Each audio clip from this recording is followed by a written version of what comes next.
Mind over matter, overcompensating, overstatements, crookedness related, the soul's churn in return, mental overstimulation, one word, riveting. Mad Poet Podcast, I am Alex Murdoch, the Mad Poet.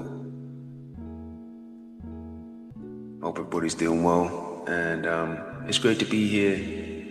It's been a positive, experience, day, year, month. Man, it's just been great, So can't complain. So I just want to throw some good vibes out there, and salute to everybody. First and foremost, I want to say salute to everybody that supports this channel, whether you're a loyal follower of simply audio or even video and audio, meaning double vision, so to speak, or if you're deeper in the rabbit hole, as I like to express, particularly what I create, which is poetry and stories. Of course, most people know me for my poetry, so I normally lead with that, but yes, I am a story writer as well, to say the least, just in case anybody was curious, so to speak, or if you care. But yes, as I was saying, I appreciate all the supporters, everybody out there. It does not go amiss, people that have supported me, and sort of like a grassroots or just from a distance, it has been great, and I just want to say I appreciate everybody. But as you know, I am a writer and a spoken word performer. I've lived many lives, as they say, in this short space. To a degree, I always say, we're getting on, aren't we, after a while? But in the grand scheme of things, I would argue that, it is somewhat of a short space of time. Not necessarily been that long to many people's experience. But to mine, it's not even here nor there. There's no shame in my game. So when it comes to who I am and where I am in terms of like age, etc., man, it's been great. So I'm pretty proud of my age, so to speak. But as I was saying, to this degree, I've sort of realized that I've lived a lot, and perhaps that's what gives me so much fuel to want to put pen to page and express. So it's been positive, and as I always say, whenever I speak to people, it's always, hey man, just have fun with it, I think that's very important, to have fun with it. But yes, lived many lives in a short space of time.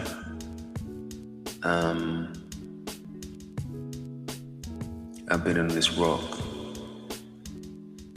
But I must say, one thing I've realized or that made everything sort of worthwhile, especially at this point, is the fact that I didn't really necessarily know, I didn't know where I was heading, but I knew I had to keep going,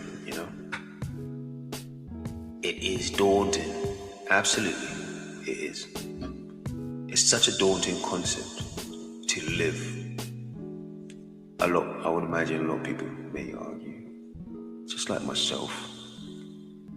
And to a certain degree, it's sort of like treading in the dark, which is next to treading blind to a degree. It's kind of like you can't see around corners. It's such a daunting thing to just trying to figure things out. This would be at the beginning, of course. But over time, you find that things start to make sense after a while. Things start to make sense. I think about these things. I think about a lot of things, but of course, these things particularly, they stay with me, And after a while, they seem to just be like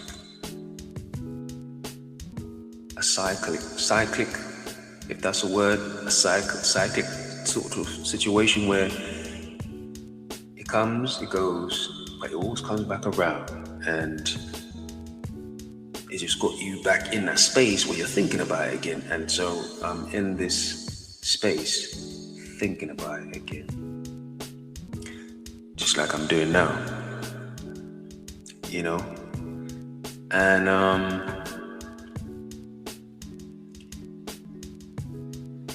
I guess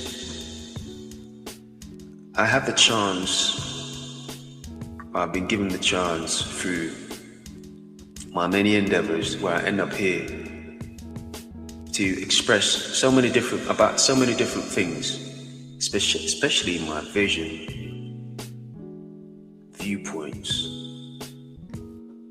all these things. And I consider it a privilege, first and foremost. Let's not get that twisted. But in my humble sort of speak, in my lane, which is very nuanced, of course, most may argue, I practiced mastery. This very nuanced lane that I have is a sort of culture that I live, and this is what I've sort of kind of etched out for myself, so to speak, as in like this is how I did it.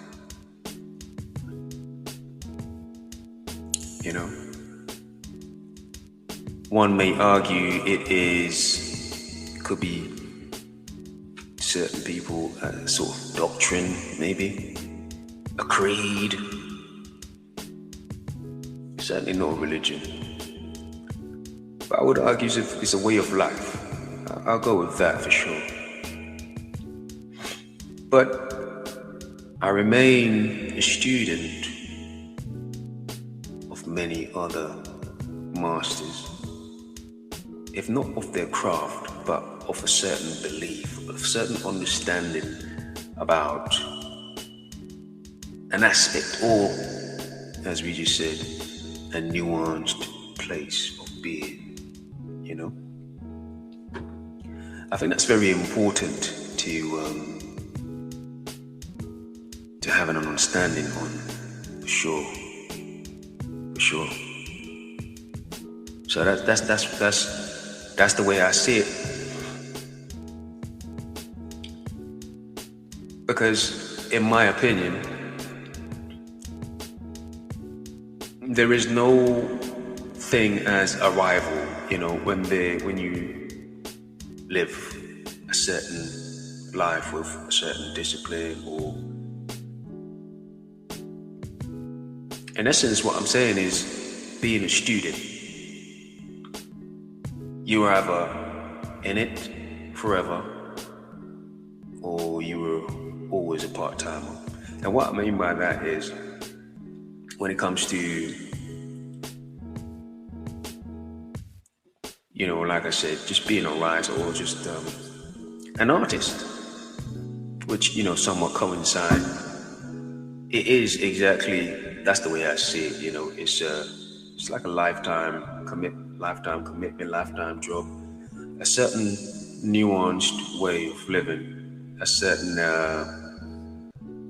culture. Now, as you know, we are individuals, so that's where the nuanced way of living comes into it, I'd say, you know.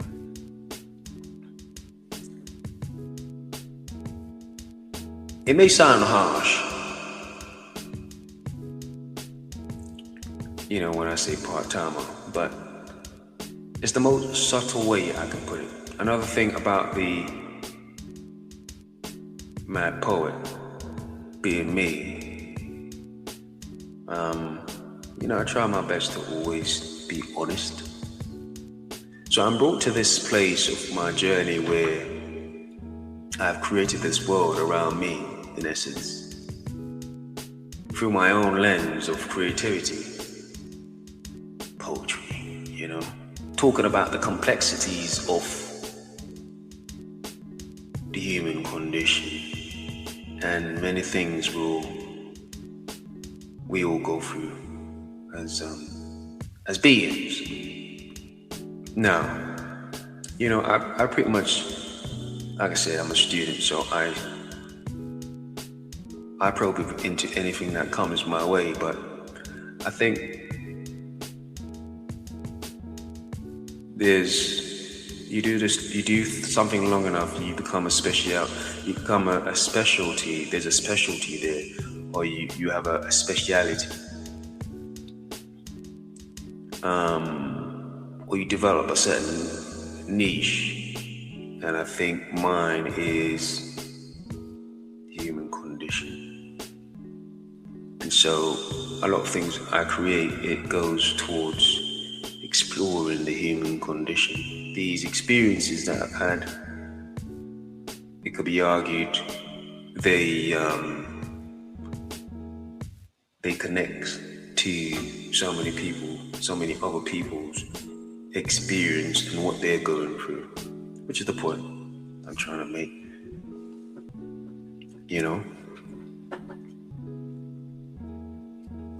The laws of the jungle is to survive. But what happens when you graduate beyond survival? Being that the laws of the jungle is survive. What happens when you graduate? It had been a journey for me, and I consider it a privilege to be this far with things. Yet, still, just the beginning, At least it feels like this. It feels like this.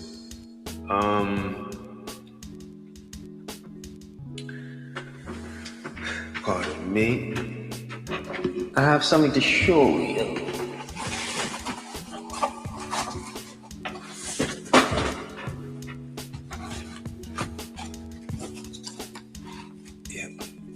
Sorry about the noise. I needed to show this.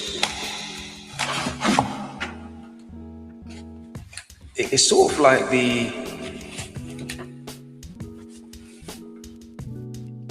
everything just aligning, as they say. And this is, I remember a year ago, around these times, I had what came before this book, and now I have this book, and it just seems like a sort of alignment,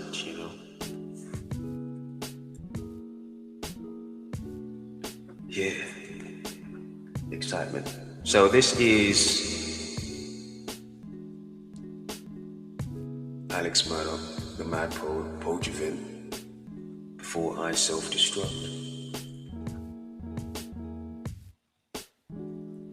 Need I say anymore? Need I say anymore? So, the book launch is on the way.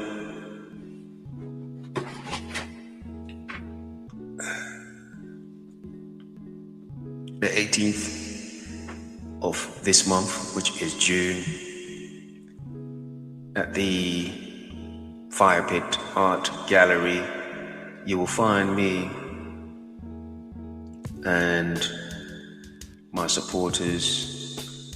We're going to have a ball. You're all welcome. Anybody that appreciates what I do, you're all welcome. And I look forward to seeing you. With everything I've just spoken about, this is my most recent expression point that people can find my consciousness, so to speak, out there, and you can see, understand, and get the essence of what I am, who I am. Alex Murdoch, the Mad Poet. And also, in addition to that, I would have to add that this makes 3, which is a box set. So I sell them in singles, and I also sell them in triples. So if you're making purchase from me directly, I sell in 3s. So that makes a box set. Just wanted to say that. But without further ado, I wanted to move on a little bit.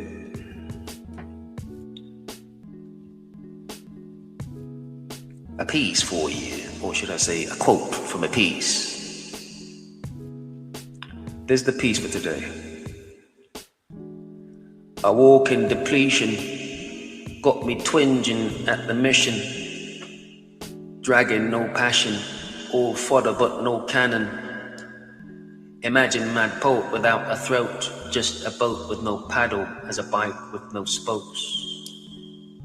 To tote at the rope but no mouth, as Pinocchio chokes on his own vomit of his own expressions. Dimension, walking in a room with no gums, just dentures. The clinical effect, like the dentist with a Mac or a tech, about to take away all the counterfeit. About to take away all the counterfeit. I shall re-emit like a laser that never quits. A well with a belly that is unfathomable.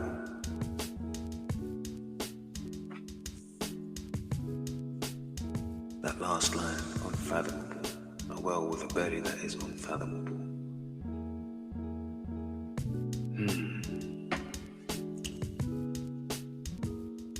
Sure sounds like a lifetime student to me.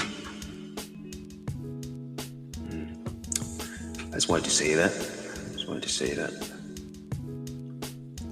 Beyond that, let's get into something. What would I like to speak about today?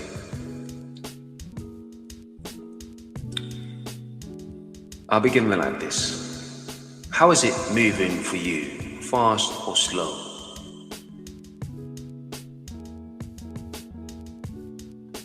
What moving for you? I'm glad you asked. So, how is life moving for you? Fast or slow? Does it correlate with you in a sense of abundance or scarcity?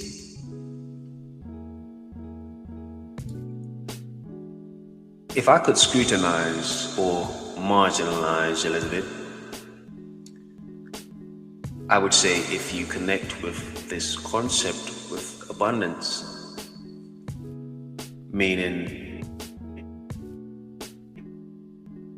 you think life is moving fast or slow,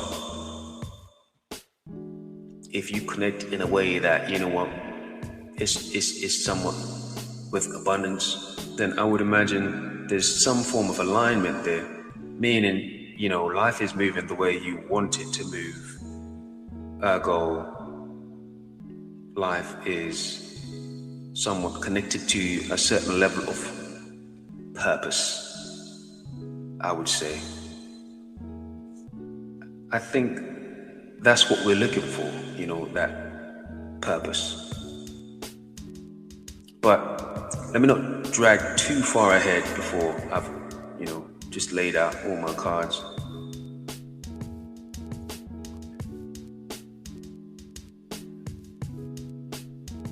But we'll stay at purpose for sure.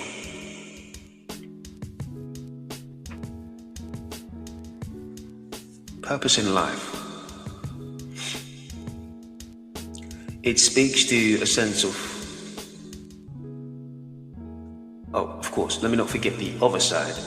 There is abundance, isn't there? But what about the other side, which is scarcity?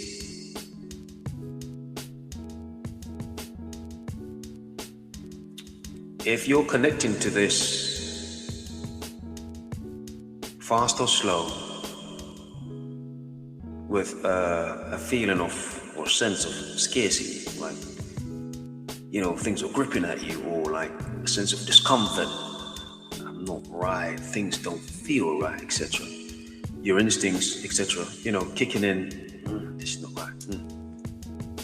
Now, this is just my opinion. Could be wrong. And I would love to hear somebody refute. But it speaks to where you are in life too, Your purpose. Do you have one? Is that even important to you, I think about things like these, and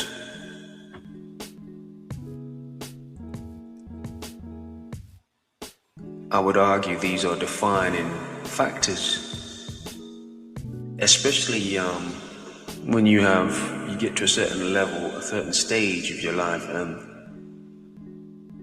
I think we all know, let's be real about this, we all know. And, we reach a certain place, and it's been like this nagging thing in the back of your head where you're thinking about it all the time, but you're so used to being pushing it out your head. You're like, what are you doing here? Get to the back, sort of thing. Or like, that you ever seen that guy that gets to the front of the line and you send him back to go back into the line. I would say that would be that thing that we're speaking about now.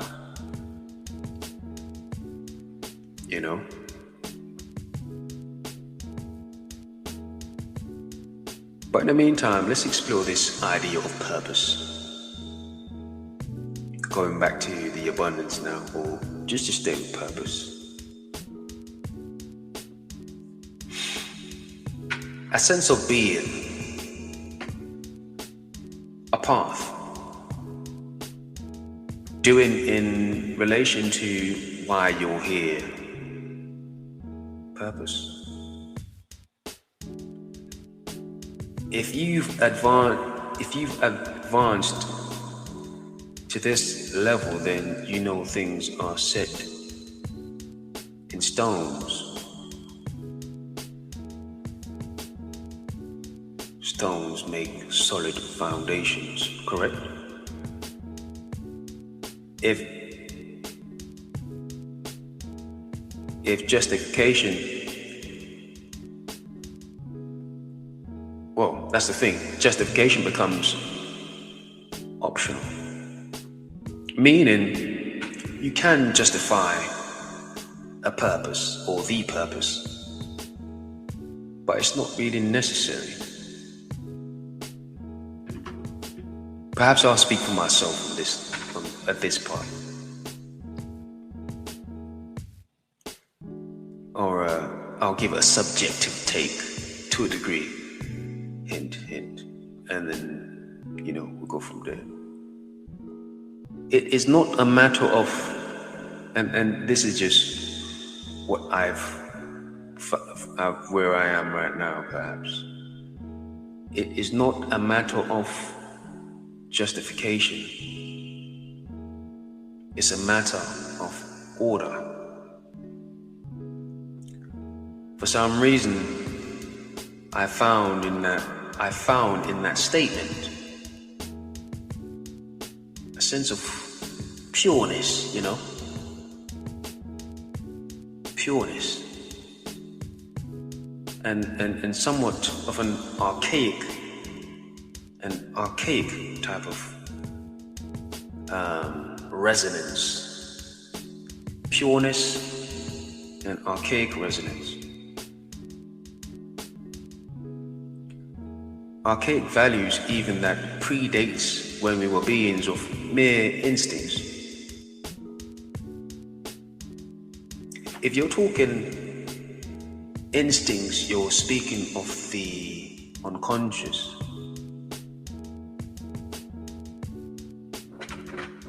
There's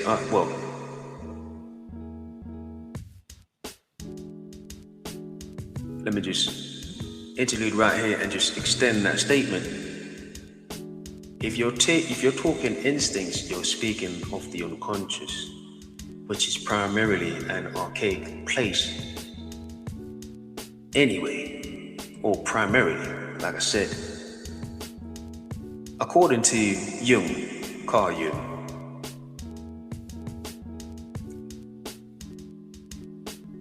and that's why, there's so many things that we connect to, but nothing more resonating to us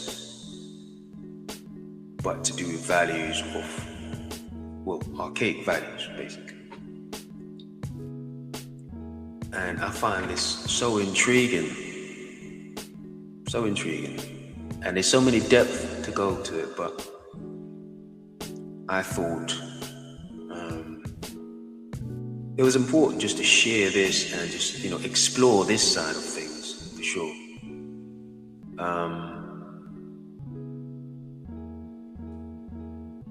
To conclude,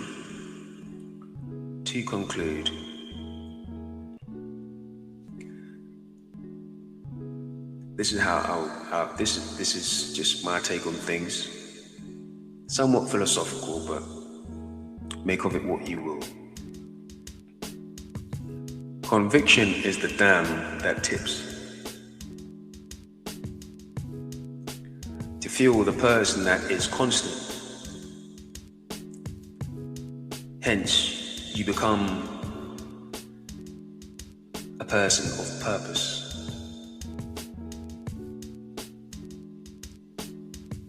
A person of purposeful being. Even I'm experiencing this part. A person to give back.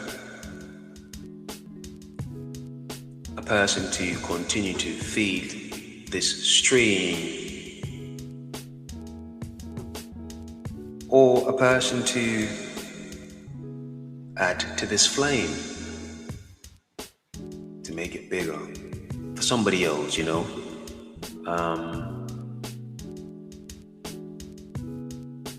And this will be the twist for me. Otherwise, why are we here? Why are we here? To never eclipse the best version of ourselves. No reason. Just doing. Just being. Are we supposed to be a greater version of the animals that were? A being that is above the basic instincts of a human being. And to me, this is where this starts. To be more than, to be something greater than yourself, or greater than one. And so, it's something I've been thinking about, and it all goes back to order for me personally. So many things to do with order. And don't get me wrong, I think we all want justice.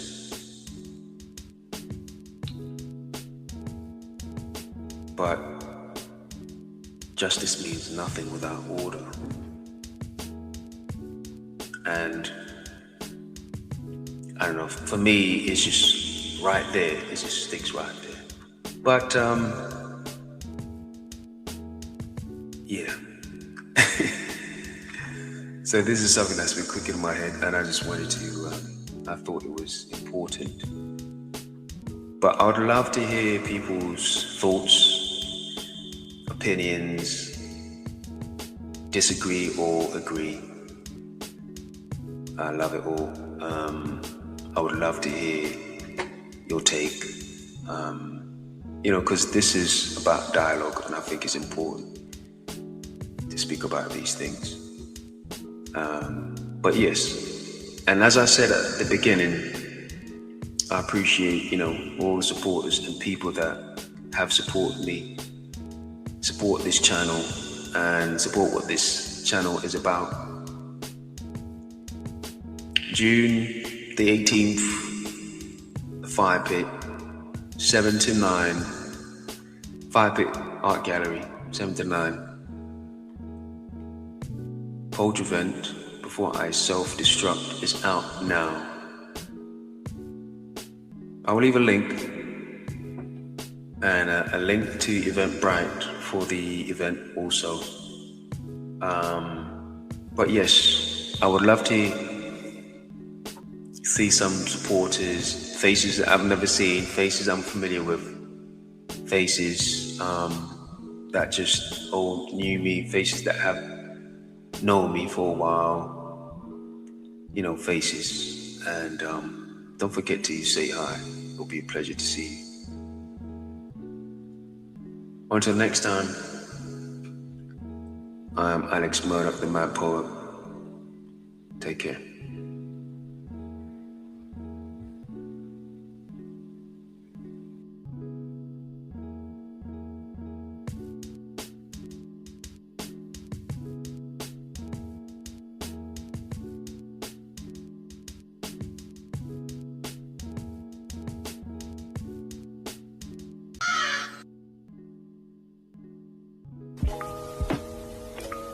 Mind over matter, overcompensating, overstatements, crookedness related, the soul's churn in return, mental overstimulation, one word.